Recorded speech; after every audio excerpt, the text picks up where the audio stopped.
अऊज़ु बिल्लाहि मिनश शैतानिर रजीम बिस्मिल्लाहिर रहमानिर रहीम रब्बि इश्रह ली सदरी वयस्सिर ली अमरी वहलुल उक़दतम मिन लिसानी यफ़क़हू क़ौली रब्बि ज़िदनी इल्मा रब्बि यस्सिर वला तुअस्सिर वतम्मिम बिल खैर। बिस्मिल्लाह। अब तक हम ये फ़आला तो बहुत अच्छे से जान चुके होंगे और पिछले एक दो पाठों में मैंने आपको बताया हम फ़आला होता है वो शब्द जिसके ऊपर क्रिया का कुछ काम होना या करना बताया जाता है, यानी कि कोई काम होना। तो ये तीन तरीके से भी हो सकता है, बीच के अक्षर, बीच के लेटर पे या तो ज़बर हो या ज़ेर हो या पेश हो। देखिए मैंने अलग अलग तरीके से ये ब्लैक से और ग्रीन से और ब्लू से लगाया हुआ है फ़आला पैटर्न पे। जैसे ये देखिए नजूसा, ये है पेश वाले पैटर्न पे फ़आला, लेकिन बीच का अक्षर में पेश। तरीबा, ये बीच के अक्षर पे नीचे कसरा यानी कि ज़ेर है। और सलासा, ये बीच के अक्षर पे लाम के ऊपर फतह है यानी कि ज़बर है।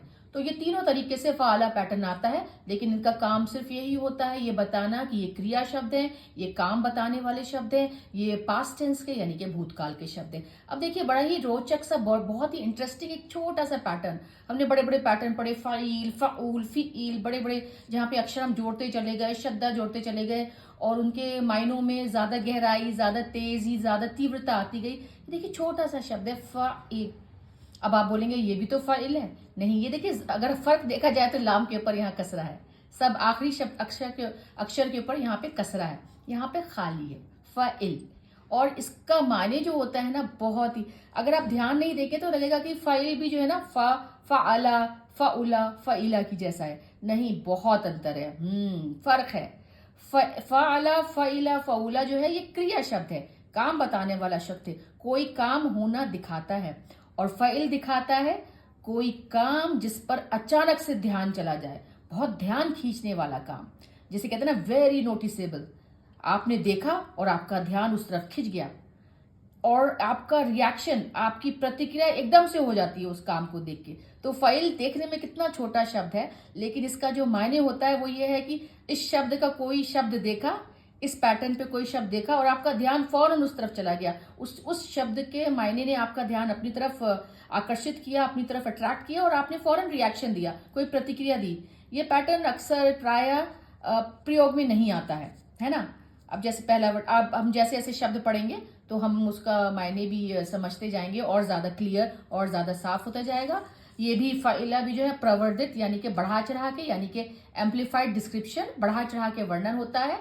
लेकिन इसका जो मायने होता है वो ये है कि किसी चीज पर अधिक ध्यान देने योग्य, कोई चीज जो एकदम से ध्यान जिसका आपकी तरफ खिंच जाए। पहला शब्द देखिए नजूसा। नजूसा का मतलब क्या होता है? नजूसा का मतलब तो है कोई गंदी वस्तु, वो गंदी वस्तु थी, है ना, वो कोई गंदी चीज होना, कोई गंदी चीज, उसे कहते हैं नजूसा। ठीक है। और नजिस क्या होता है? गंदगी, अशुद्ध, नापाक। तो देखिए कहीं पे भी कोई गंदगी पड़ी देखे फौरन आपका ध्यान उस तरफ जाता है और आपका रिएक्शन क्या होता है? छी छी छी, मतलब फौरन अस्तगफिरुल्लाह, तौबा तौबा, किसी तरीके। तो ये चीज देखिए, ये शब्द अपने तरफ फौरन ध्यान आकर्षित किया। नजूसा गंदगी, वो गंदा था, गंदी थी, गंदा था, ये जो भी चीज, कोई वस्तु गंदी थी। और नजिस वो गंदगी, वो अशुद्धता, वो नापाकी होती है। दूसरा वर्ड देखिए तरीबा। तरीबा का मतलब क्या होता है? धूल मिट्टी से सना हुआ, गंदगी से सना हुआ, उसी तरीके का शब्द है। तरब मिट्टी से भी होता है, तो गंदगी से सना हुआ। और तरीब क्या होती है? तरीब वो धूल मिट्टी, गंदगी, धूल सनी कोई चीज। तो ये भी हमारा ध्यान एकदम से है, भाई साफ करो, अच्छा नहीं है, तरीब है, गंदगी है ना। अब ये देखिए सलजा। सलजा, सलजा का मतलब होता है कि बर्फ गिरी हुई थी, कहीं पे बर्फ गिरी होना, है ना, ठंड। और ये सलेज क्या होता है? बर्फ से भरी, है ना, बर्फ से भरी हुई कोई चीज। और आपने फौरन बर्फ देखा, आपको लगा ठंडे ठंडे ठंडे, तो वो देखते ही आपका प्रतिक्रिया, आपका रिएक्शन हो गया कि हाँ ये चीज, आपका ध्यान फौरन बर्फ की तरफ आकर्षित हुआ और आपने उस पर ध्यान दिया। ये ज्यादातर जो है ना नहीं दिखाई देने वाले पैटर्न के शब्द हैं, है ना, ये वाले शब्द। अब ये तो है कि दिखा, अब ये वाले जो शब्द है ना, ये भी जो नहीं दिखने वाले शब्द हैं और ये फौरन आपको प्रतिक्रिया, आपका रिएक्शन, इस फ़ाइल पैटर्न के शब्द जो हैं फौरन आपका ध्यान अपनी तरफ खींचते हैं और आपका जो है ध्यान जो खींचते हैं और आपका रिएक्शन हो जाता है, आपको उसकी तरफ प्रतिक्रिया देना ही पड़ती है कि आपको ठंडी है। ये इसके साथ साथ आप देखिए कुछ चीजें जो है ना यहाँ पे भाव भी दिखाती हैं। कुछ शब्द ऐसे होते हैं, क्रिया शब्द, जो भाव दिखाते हैं, जो भाव मतलब इमोशंस, फीलिंग्स, भावनाएं, भाव, हिंदी में भाव कहते हैं, भाव दिखाते हैं, और उनके पैटर्न के शब्द ही फ़इल पैटर्न पे आ जाते हैं। जैसे शब्द देखिए, ये शब्द देखिए आपका क्या है, सरिहा, मरिहा, मरिहा है। मरिहा क्या होता है, वो खुश था या थी, है ना, खुशी से भरा हुआ, उल्लास से भरा हुआ, है ना। अच्छा, और मरिह, मरिह मतलब खुश, खुशहाल, अच्छे मूड में, है ना, खुशहाली, उल्लास, उल्लासपूर्ण, है ना। हज़ना इसका उल्टा, दुखी था, थी, पास्ट टेंस में, है ना, भूतकाल में, है ना। और हज़न गम, हज़न क्या, गम, मातम, बहुत ही दुख किसी चीज का, है ना। ये शब्द देखिए, अगला शब्द हज़िना, हज़ना, यह है हज़िरा, इस पे जेर है, फ़इला पैटर्न पे जेर है, कसरा है, हज़िरा। हज़िरा का मतलब क्या होता है, हज़िरा का मतलब होता है वो एकदम ध्यान पे था, सावधान था, चौकस था, है ना, जैसे कि गार्ड में हो, हज़िरा।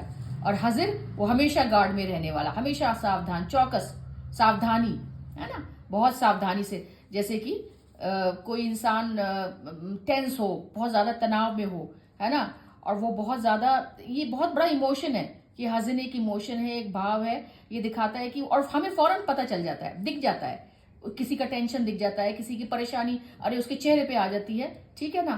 तो वो चीज फौरन हमारा ध्यान अपनी तरफ खींचती है, आकर्षित करती है ना, और हम फौरन उस चीज को नोटिस कर लेते हैं। तो ये फ़इल के पैटर्न फौरन नोटिस करने वाले, बहुत ज्यादा अपनी तरफ ध्यान और अपनी तरफ नोटिस करने वाले शब्दों के अर्थ में आता है फ़इल पैटर्न, है ना।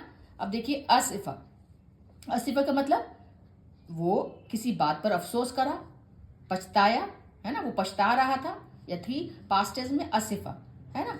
और आसिफ, आसिफ पछताना, पछताना, रिग्रेटफुल होना, कोई काम किया, कोई बहुत बड़ी गलती हो गई, कोई ऐसी चीज हो गई जो गलत हो गई, कि करना चाहिए सही लेकिन नहीं ठीक हुई, वो रिग्रेट्स रह गए, वो पछतावा रह गया, तो आसिफा पछतावा।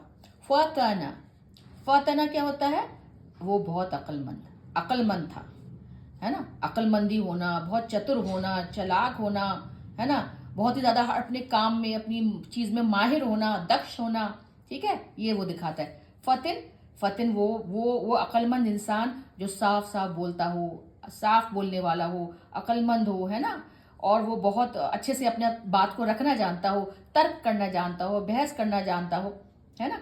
जैसे ही आप ऐसे व्यक्ति को, ऐसे शख्स को देखते हैं, तो आपका रिएक्शन फौरन बहुत स्ट्रांग हो जाता है, अरे बहुत ही अक्लमंद आदमी है, बहुत अच्छे से बात कर, बहुत अच्छे से अपनी बात रखता है, और बहुत अच्छे से वो बहस भी कर लेता है, अपनी बात को प्रूव भी कर देता है, सच भी साबित कर देता है, सही भी साबित कर देता है। तो हमारा रिएक्शन भी ऐसे शख्स को देख के फौरन होता है कि अरे ये, फौरन हमारा ध्यान ऐसे शख्स की तरफ खिंचा चला जाता है, अरे वो तो बहुत वाव, बहुत बहुत इंटेलिजेंट है, बहुत चतुर है। ऐसे शख्स की खासियत फ़इल पैटर्न पे होती है, ठीक है। तो अक्सर हमने देखा कि फ़इल ढांचे के शब्द बहुत ही स्ट्रांग, बहुत ही दृढ़, बहुत ही मजबूत भावों को, भावनाओं को भी दर्शाते हैं। ये हमने हर पैटर्न में अक्सर कहीं देखा कि एक तो उनका लिटरल मीनिंग होता है कि भाई वो शब्द का क्या ही मतलब है, वो या तो किसी स्त्री के बारे में बताएंगे, किसी पुरुष के बारे में बताएंगे। हमने बताया अरबी शब्दों में या तो शब्द स्त्रीलिंग होते हैं, फीमेल जेंडर वाले, या पुलिंग होते हैं, बीच का कुछ भी नहीं होता है, चाहे वो टेबल, कुर्सी, पेन कुछ भी हो, या तो वो स्त्रीलिंग में आएगी यानी कि फीमेल में आएगी, या फिर मेल जेंडर में आएगी। उसके अलावा वो शब्दों का मतलब भाव से, भावनाओं से, इमोशन से भी होता है। एब्स्ट्रैक्ट होते हैं, दिखाई नहीं देने वाले होते हैं, जिन्हें हम छू नहीं सकते, पकड़ नहीं सकते, लेकिन उन्हें हम सिर्फ फील कर सकते हैं, महसूस कर सकते हैं। अल्हम्दुलिल्लाह, वस्सलातु वस्सलामु अला सय्यदिना मुहम्मद रसूलुल्लाह।